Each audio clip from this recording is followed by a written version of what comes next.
പ്രിയമുള്ളവർ, അപ്പോൾ നമ്മൾ 2010 2011 ഓംനി വാൻ ഒരെണ്ണം സ്വന്തമായി. അപ്പോൾ കുറച്ചൊക്കെ പാച്ചും കാര്യങ്ങളൊക്കെ ഉള്ള ഒരു വണ്ടിയാണ്. അപ്പോൾ ഈ വണ്ടി എന്തായാലും നല്ല രീതിയിൽ നമുക്കൊന്ന് പണിത് അത്യാവശ്യം പാച്ചും കാര്യങ്ങളൊക്കെ ഒന്ന് ചെയ്ത് പെയിൻറ്റിംഗ് ഒക്കെ ചെയ്ത് ഒന്ന് നല്ല രീതിയിൽ തന്നെ വണ്ടി കൊണ്ടുനടക്കാനുള്ള ഉദ്ദേശത്തിലാണ് നമ്മൾ വണ്ടി എടുത്തിട്ടുള്ളത്.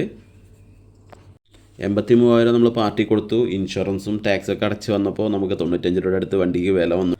എന്നാലും ഈ വണ്ടി നമുക്ക് നല്ല രീതിയിൽ തന്നെ ഒന്ന് പണിതെടുക്കണം, സെറ്റാക്കി എടുക്കണം. നമ്മൾ വണ്ടീൻ്റെ ഗ്ലാസ് മൊത്തം റിമൂവ് ചെയ്തു, സീലിംഗ് മൊത്തം അഴിച്ചൊക്കെ മാറ്റിയിട്ടുണ്ട്. പിന്നെ ഉള്ളിലത്തെ പാഡും കാര്യങ്ങളൊക്കെ എല്ലാം ഒഴിവാക്കി ഫുൾ പാച്ച് ചെയ്ത് നമ്മളിനി അടുത്ത് വണ്ടി സർവീസിന് വേണ്ടി സർവീസ് സ്റ്റേഷനിൽ കൊടുന്നു.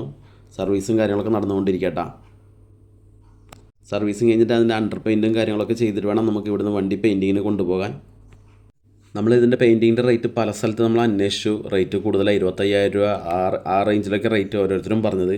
അപ്പോൾ നമുക്ക് ലാസ്റ്റ് 18,000 രൂപയ്ക്ക് ചെയ്ത് തരാൻ നമ്മൾ പ്രശാന്തേട്ടൻ പറഞ്ഞിട്ടുണ്ട്. അപ്പോൾ അതിൻ്റെ പേരിലാണ് നമ്മൾ വണ്ടി ഇവിടേക്ക് എത്തിച്ചത്. അത്യാവശ്യം അതിൻ്റെ പുട്ടി വർക്കും കാര്യങ്ങളൊക്കെ നടന്നുകൊണ്ടിരിക്കുകയാണ്. നമ്മൾ കളർ മാറ്റി ചെയ്യണ കാരണം അതിൻ്റെ പുട്ടി വർക്കും കാര്യങ്ങളൊക്കെ കഴിഞ്ഞിട്ട് നമുക്കിതൊരു കോട്ട് പ്രൈമറൊക്കെ അടിച്ചിട്ടാണ് അടുത്ത വർക്കുകൾ തുടങ്ങുക, കളർ ചേഞ്ച് ചെയ്യുക. വണ്ടിക്ക് നമ്മൾ ചെയ്യാൻ ഉദ്ദേശിക്കുന്ന കളറ് മാഗ്മ ഗ്രേ കളർ നമുക്ക് ഇഷ്ടമുള്ളത് കൊണ്ട് നമ്മളത് ചെയ്യാൻ തീരുമാനിച്ചു. നമ്മൾ 1-2 വണ്ടി കണ്ടു, അത് ഇഷ്ടമായത് കൊണ്ടാണ് നമ്മളത് ചെയ്യാൻ തീരുമാനിച്ചത്. അങ്ങനെ വണ്ടീൻ്റെ ഫസ്റ്റ് കോട്ട് പെയിൻറ്റിങ് കാര്യങ്ങളൊക്കെ കഴിഞ്ഞിട്ടുണ്ട്. ഫസ്റ്റ് കോട്ട് പെയിൻറ്റിങ് കഴിഞ്ഞു. അതേപോലെ വണ്ടീൻ്റെ ഉൾഭാഗം മൊത്തം നമ്മൾ പെയിൻറ്റ് ചെയ്തു. അതിൻ്റെ പ്ലാറ്റ്ഫോമൊക്കെ നല്ല രീതിയിൽ തന്നെ കളറൊക്കെ ചേഞ്ച് ചെയ്ത് നല്ല രീതിയിൽ തന്നെ പെയിൻറ്റിങ്. നമ്മൾ വണ്ടിയുടെ വർക്ക് അവസാന ഘട്ടത്തിലേക്ക് നീങ്ങിക്കൊണ്ടിരിക്കുകയാണ്.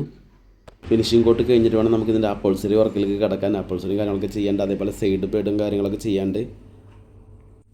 അപ്പോൾ വണ്ടീൻ്റെ പെയിൻറ്റിങ് കാര്യങ്ങളൊക്കെ കഴിഞ്ഞ് നമ്മളതിൻ്റെ ലൈറ്റ് കാര്യങ്ങളൊക്കെ ചെയ്യാൻ വേണ്ടി വണ്ടി കൊടുത്തിട്ടാണ്. അപ്പോൾ അതിൻ്റെ ലൈറ്റും ഇൻഡിക്കേറ്ററും കാര്യങ്ങളൊക്കെ മൊത്തം നമ്മൾ അയച്ചു വെച്ചല്ല, അതൊക്കെ ചെയ്ത് കഴിഞ്ഞു. ഇനി നമ്മൾ അപ്പോൾസറി വർക്കാണ്. നമ്മൾ അതിൻ്റെ ക്ലോത്തും കാര്യങ്ങളൊക്കെ നമ്മൾ തന്നെ മേടിച്ച് നമ്മളാണ് ചെയ്യണത്.